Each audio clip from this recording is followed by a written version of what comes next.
we're going to load your game up, but we might be extremely rude and go a bit crazy if Mickey's... Because you were hovering over the board, and I know you saw it. What? I'm going to leave now. Okay, well... Okay, let's have a look then. Now we've got you intrigued, but this is the reason... Magnus. The mic.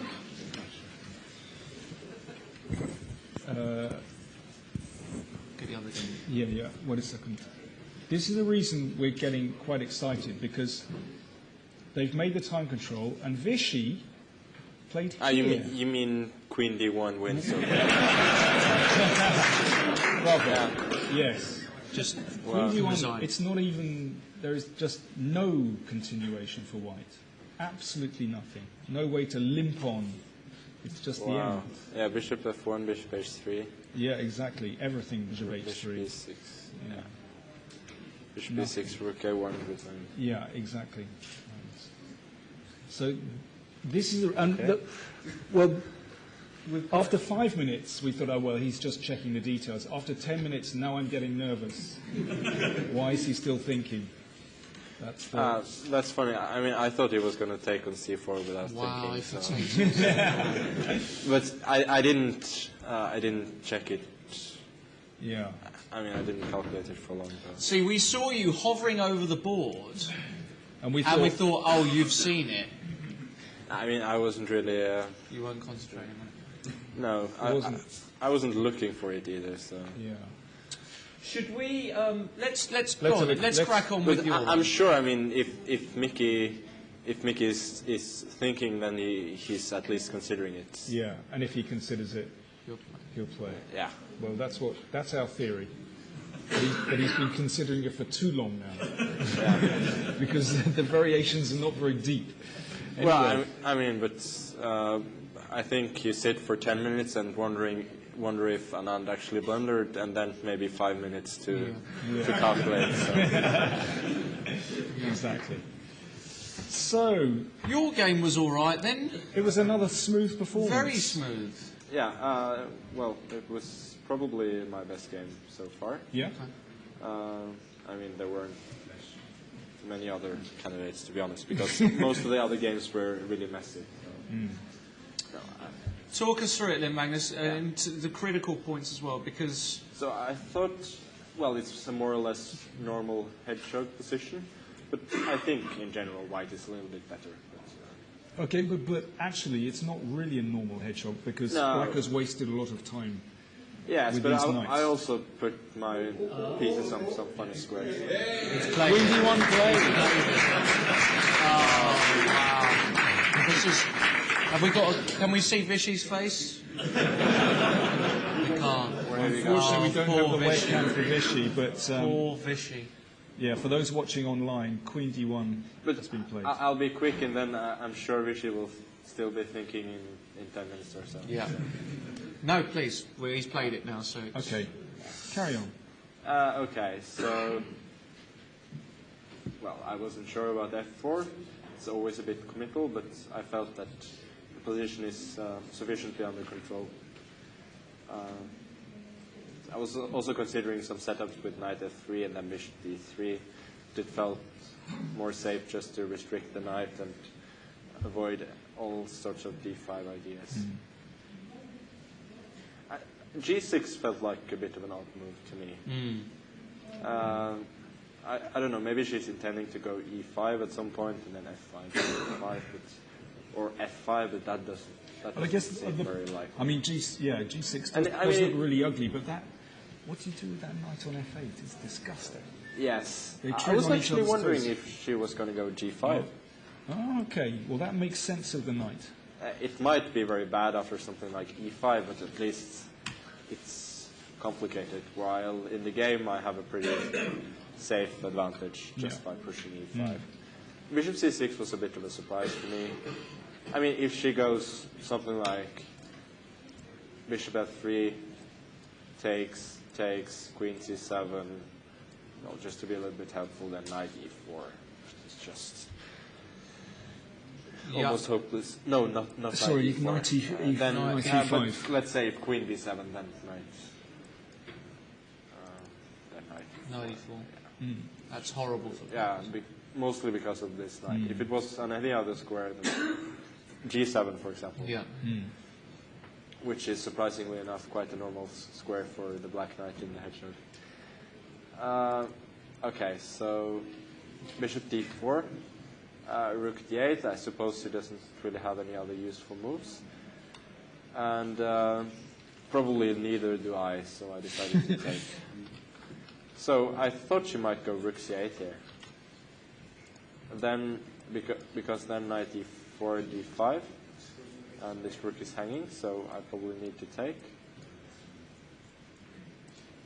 And something like this. But this also seems pretty pleasant for white. Maybe bishop a1, intending bishop knight d4, queen b2. Okay, so d5. Here again, I wasn't so sure whether I should go knight d2 or knight d2 and knight f2. But yeah. Obviously, if she takes on d5, then b5. Yeah. We Did take us a while to work that out, actually. We did spot it. But I mean, black will get some kind of compensation for the exchange after rook c5. Maybe knight b3 actually, because rook c4 then bishop e5. Yeah. And but it's not going to be enough. Yeah. Okay, so a6, knight f2. I was considering c5 for a while. Has Vichy resigned? Yes, she just resigned. Vichy resigned. Wow. Yeah. Oh my. Oh my word. Poor Vichy. Nikki will be over the moon though at winning that. Well, as Okay. as far over the moon as Mickey ever gets. Okay, let me just go on with the game. Yeah, sorry. Yeah. So I think bishop g5 is a blunder because of my reply. Maybe something like h5, and then knight h7 just to activate that knight somehow. But I guess white is always going to be better here. Now bishop g5, rook f1. So takes. Don't really see what else to do. The knight comes back. Otherwise, and then f7 will be really. Obviously, if rook c4, then just rook c4, and knight g4. And Knight g4 even. Total destruction. Yeah. Okay. so knight e5. Well, this is sort of the best chance, but even here, it's just completely over. Well, okay, you did. There's just one trick, I think. Take, and if rook c4, I can actually take the knight. Rook f4. Rook c1. And you mirror. Okay, that's nice. Nice. Okay, but instead of rook cd8, Here.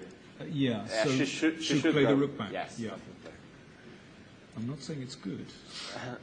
No, and then I would probably take and go rook a7. Yeah. Okay, this is. And also here it seems that white dominates completely. I mean, after rook c6, maybe king f2. And if she goes for this pawn, obviously I'm going to win any race. And if e5, then I just go and take Yeah. it. Yeah. Okay. It's just Yeah, crushing. it's good. It's crushed. Completely crushing. Oh, but the ending is quite nice. Yeah. I was calculating stuff like g4 for a while, but it didn't seem necessary. So there was one nice thing here, rook e7, and I'm actually not threatening too much, but it's almost complete Zugzwang, actually.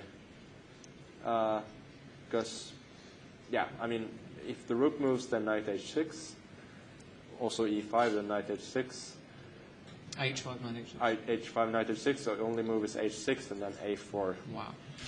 Black can resign. Okay.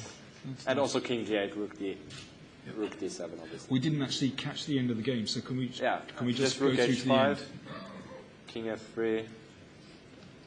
This way she managed to hang on for a while, but now after rook f6, knight f6, it's just Okay. rook b8, h6. Yeah. I thought the simplest was just to go a6 and Yeah. takes.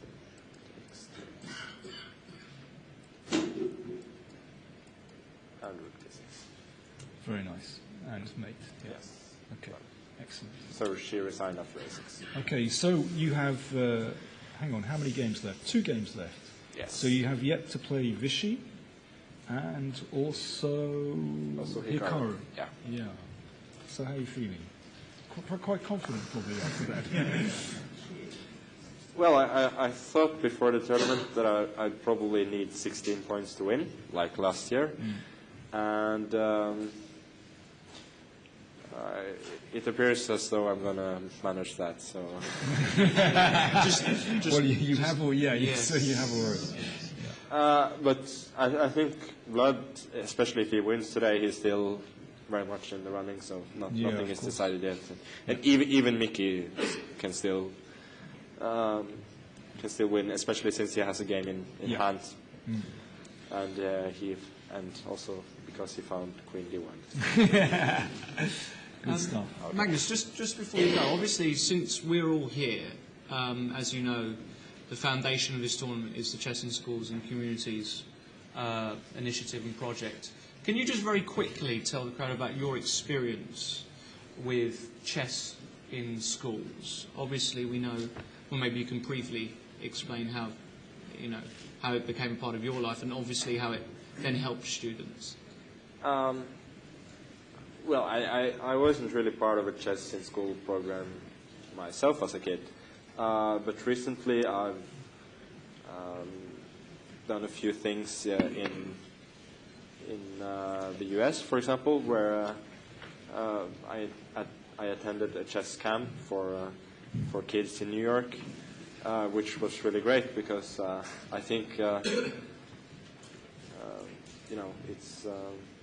it's really fun when kids are so engaged in chess, because chess, I think, it's a fun game.